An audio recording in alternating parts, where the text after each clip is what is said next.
I wanted to talk about feelings, and I've always seen myself as someone who feels a whole lot, and a lot of people have tried to encourage me to feel less. I've always been an empath, and whereas it's wonderful for navigating realities by the feeling what the vibration is, like, say, responding more to how someone feels than what they're saying, then I, will avoid certain people, or sort of able to go into what's really going on. Well, that's wonderful. It's great, and it's and being empathetic is wonderful if you've got control of your own vibration, because then only things that match your vibration can come to you to be empathetic with. Yeah, and I think that's where I'm trying to steer, because before it's been out of control. It's been just overwhelming. Like I can't go out sometimes because a big room of people, I'll feel everything. But at the same time, I'm also a singer, a performer, and I will in concert sometimes lead people through this harrowing array of emotions, like a whole palette, from just utter despair to ecstasy, because I want to encourage people to loosen up on Well, we have a question for you, yes. because there's something very important about to erupt here. Mm-hmm. When you talk about leading people on a journey from, what were your words? Well, despair to ecstasy. Yes. Do you so in your musical offering, do you believe that you take a person from despair to ecstasy, or do you activate despair and some of them respond, and then activate something else and some of them respond, and activate something else and some of them respond, and activate something else and some of them respond? Yeah, kind of more the second. Yes, because this is the reason that we tell our artist friend and our artist friend and our artist friend and our artist friend, in other words, you are creative beings. This is the reason that we say to you, choose what feels best to you and let your audience find you. Yeah. Don't try to be all things to your audience. Yeah. And you notice in the musical market that there are offerings out there that Jerry and Esther would hear once and never intentionally listen to again. And there are offerings that they listen to every single day, that the day just doesn't feel right unless they hear it again, you see. And so where you are has to do, how you feel as you are hearing the music has more to do with where you are vibrationally than the music itself. Well, I think the reason that why I get attracted to songs that are so poignant is that I don't want to resist, and I also, I guess, want to encourage other people to not resist these so-called negative emotions, because it seems to me that it's the resistance that hurts, not necessarily the pain of the emotion. That when I'm trying to hold off fear or anger or despair, that hurts so much more than if I just let it, come through me, and then it moves. And that's why I go there in my concerts. You're really onto something here, because what you're saying is, so as I have this situation in my experience that is causing me this pain, and I push against it, I hold myself in vibrational alignment with this resistance longer. But so how do you think, when you say going with it, tell us what you mean. How does that work? Sometimes I'm successful and sometimes I'm not. We're not challenging you at all. We think you have something to tell us. Yeah. What is it that you do that makes it move? What is it that makes it not feel worse but feel better? Well, when you say that, I'm remembering sort of being in the middle of singing, and so a lot of times I'll improvise, and sometimes just huge emotions will come through, and something that's so excruciating, or it seems like, just this intense voice that's not even me so much, but like some primal pain. And as excruciating as it is, it's exquisite and ecstatic. It's like, whoa, that's so real. And it's like riding it like a wave. Well, what you're talking about is that it's, first of all, it's taking control of your experience. And next, it's deliberately directing something. It's the same thing that makes anger feel better than fear. Right. It's exactly this, it's the same thing. And there is distraction in the process. There's distraction in the reverberation that is happening through you. There's distraction in the audience that is calling from you. There's distraction. Someone sometimes will say, why does it feel good to cry? And we say, the main reason that crying is some sort of a relief is that you get involved in the crying. The crying serves as a distraction from whatever it is that was bothering you. Now you've got eyelashes running down your face to deal with, or something coming out of your nose to deal with. Now, in other words, you are distracted by the process, or now you have evoked some response from someone else, and now your attention is more upon their response to you than it was upon whatever it was that was bothering you.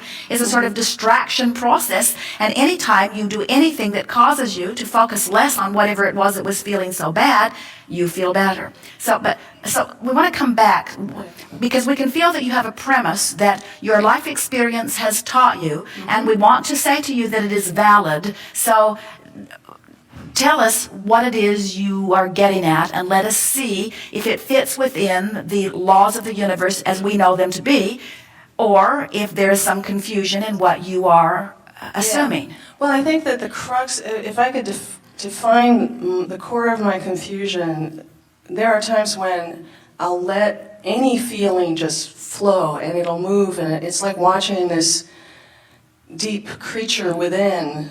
Well, there isn't anything wrong with letting you flow where you're flowing, and in fact, you can't stop flowing where you're flowing. In other words, you can't cease the vibration that you have come to suddenly any more than you can stop a train that's going 100 miles an hour and make it go the other way. There's a certain amount of momentum that is taking place. So as you are feeling the momentum of something that is negative emotion, going with it is easier and does feel better than trying to stop it, because the natural laws of the universe say that everything must be in motion. But what we are suggesting is that at the same time that you're allowing it to flow rather than stopping it and condemning yourself, that you begin directing the flow of it. In other words, instead of going this way, you might want to go this way, or you might want to go this way, or you might want to go this way. Right. Yes. Well, see, it appears to me that whatever is moving that flow of feeling has an intelligence that's very profound. And sometimes... but if someone's been focusing upon something that they fear, like cancer or something not wanted, there is momentum to it, but we wouldn't call it intelligence that's profound that you're wanting to follow. We'd call it momentum that's happening by law of attraction.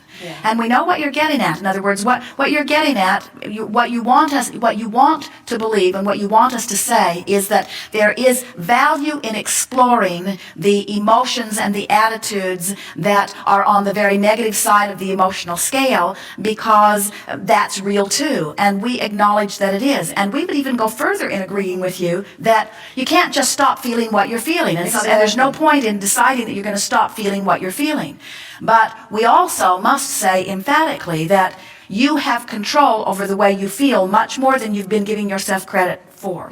And it is always our encouragement that you do your best to feel as good as you can feel. And it's a tricky thing, because when you're a singer, when you're presenting a product to a mass market, it's like sometimes Esther will watch Oprah, and Esther knows that Oprah knows about law of attraction. Esther knows that she knows. And some of the programs are very far from seeming to know. And then Esther knows that Oprah knows that there are more people that are going to watch this program, because there are more people that are in vibrational alignment with that program than this program, even though this is the program Esther wants to see. She does not want to see that program.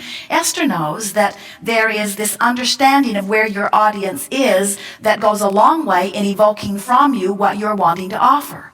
But then don't complain to us about being empathetic. In other words, you get to decide. You get to decide how good you want to feel. And what we're saying to you is, pick what feels best to you and present it, and let the audience find you. Yes. Yeah. With your art, with your books, with your music, with everything that you do. Yeah, I don't want to repress, because I know that doesn't feel good, and I don't want to gloss over, but Well, now stop on these words, because instead of repressing, what would you do? Face reality. Instead of glossing over, what would you do? Face reality. You're just trying to convince yourself that negative emotion under some conditions for some people is a good thing. And we say, we will never agree that you should go that way, but we will agree that sometimes you can't help it, but we will never agree that that should be your goal. No. We will agree sometimes that it's the path on, in other words, we know that rage or anger is the path of least resistance toward joy. And we know that there's much less resistance to go from depression into anger than there is resistance in going, oh, hear this. So if I've got a vibration going and I want to jump from depression all the way to bliss, there's huge resistance in making that jump, isn't there? Because I've got this vibration as my dominant vibration. So we agree with you that doing your best to feel as good as you can feel is maybe the only path. And we agree with you that you should never beat up on yourself for not being able to make the jump. But we don't want you to get so caught up in that understanding and in that personal discovery that you stay there. No, I mean, that's what I find is when I surrender to exactly what it is that I'm feeling, then it moves. Well, but there is a surrendering to what it is that is one thing, and there is an intent to move it to something else that is another thing. Yeah, I guess where I get stuck is sometimes my intent to move it to something else won't move it. It just feels phony. But that's because you're trying to move it too far too fast. Yeah.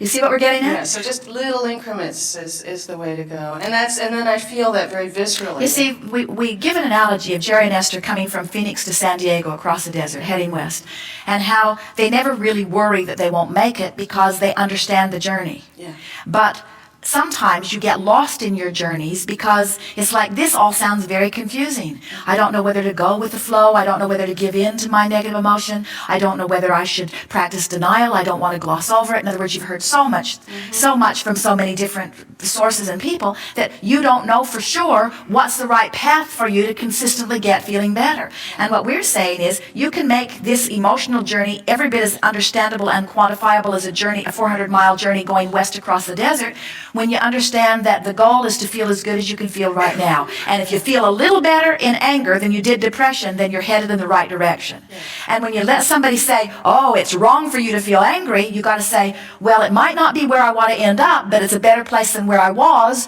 so I am headed in the right direction. And they'll say, well, we don't think you're headed in the right direction because now you're making us a lot more comfortable in your anger than we were feeling when you were in your depression. And then you got to say, this is my journey, not your journey.